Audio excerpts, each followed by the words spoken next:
Good day everyone. This week we'll be looking at how to become an effective public speaker. So firstly, we will look at what is public speaking. Public speaking is a presentation given before a live audience. This live audience can be either virtual live audience or a face-to-face face-to-face audience. Okay, so it can be virtual or face-to-face. And public speeches can cover a wide variety of different topics, but these topics are topics that the speaker is very much passionate about, okay, and want to share with their audience. And the goal of the speech normally would be to educate, to entertain, or to influence the audience or the listener. And visual aid is very, very important for presentation because this can help make the presentation interesting and can supplement the speech. Okay, visual aid can be in a form of slideshow or even things that you bring into your presentation to make it more interesting for your audience. Now let's look at the elements in public speaking. The first element is your audience. This is a group of people where the speech is directed or targeted to. But before you present your speech, you also need to do audience analysis. It is important for you to know who is your audience. So is your audience kids, school going young adult, or are they college students? Are they professional adult? Who are they? So that you can actually cater your speech accordingly to their level, and they are motivated to listen and respond to your speech. Okay, therefore you need to do audience analysis. It is very, very important. Next is the next element is the speaker, where speaker is the person who gives the speech, and it includes the choice of topic, the proper organization, the language, which reflects the speaker's passion or interest, their belief, their background knowledge, their experience, and also together with the presentation goal. Now, let's look at the speaking context. There are 4 different speaking contexts. The physical setting is basically the location, the size of the room, the seating arrangement, the distance between you and the audience, the time of the day, the room temperature, and also the lighting. Okay, so these are all important information that you need to know so that you can give your presentation accordingly. So, size of the room would give you a prediction of how big is your presentation audience. Okay, so if your audience is large, then your anxiety level, you will be prepared mentally and emotionally to face a large audience. Okay, so if it's virtual, you need to also look at connectivity and all of those elements when it comes to virtual presentation, especially when it comes to connectivity of each audience, internet connection.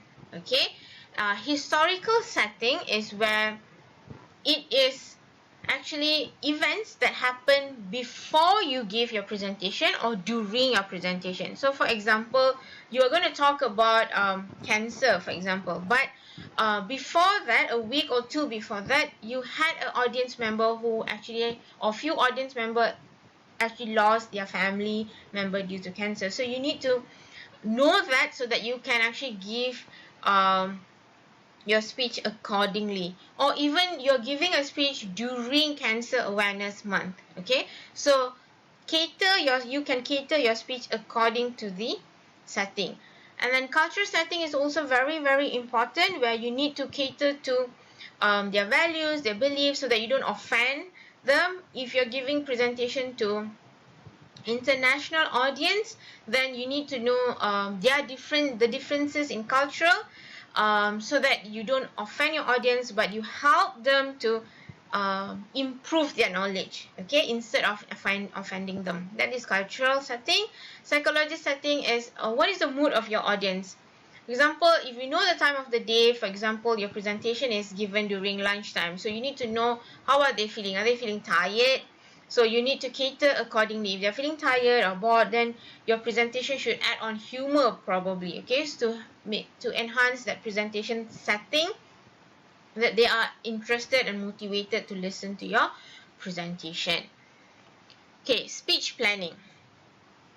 Speech planning is where a system that you use to prepare your speech. This is before you present. Okay, so there are 6 steps. Number 1, you need to know your speech goal. Number 2, then you develop your strategy to present according to your audience. After conducting audience analysis, then you can do audience adaptation, which could help you with your presentation, to give effective presentation. Once you know who your audience are and whatnot, when you gather your information, you will gather and evaluate information according to who is your audience. Okay, and then you need to organize and develop in a well-structured outline so that your presentation is clear for your audience, and then make sure you choose appropriate visual aid that could help enhance your presentation. And finally, make sure you practice, because practice makes perfect.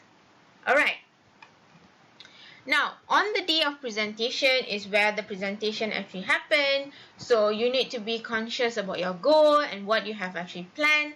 Also, make sure that you adjust to your audience, the way your audience are receiving your speech, and also inform them how would you respond to their feedback.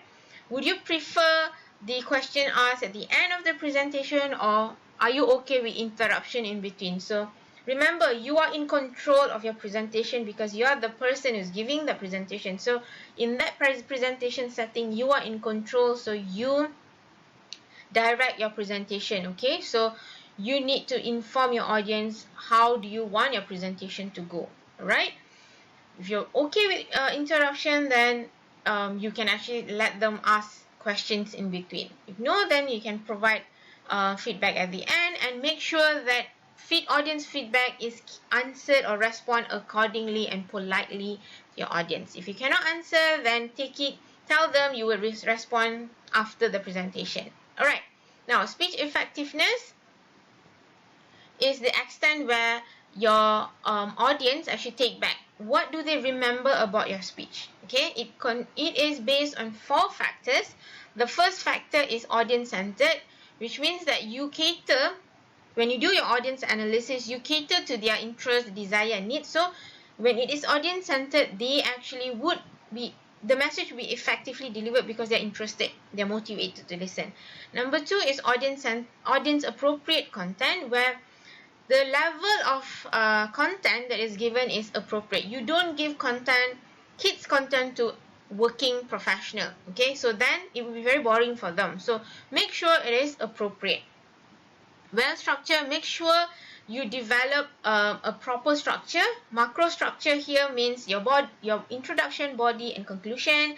Micro structure is the minor details within the macro structure. For example, in your body paragraph, you would have point 1, elaboration, example, and whatnot. So that is microstructure.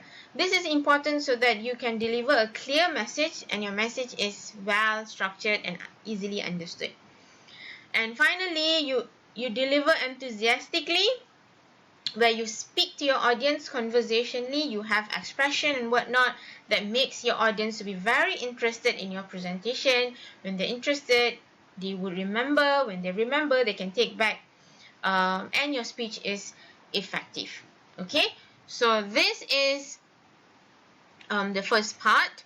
Next, we're looking at public speaking anxiety in the next video.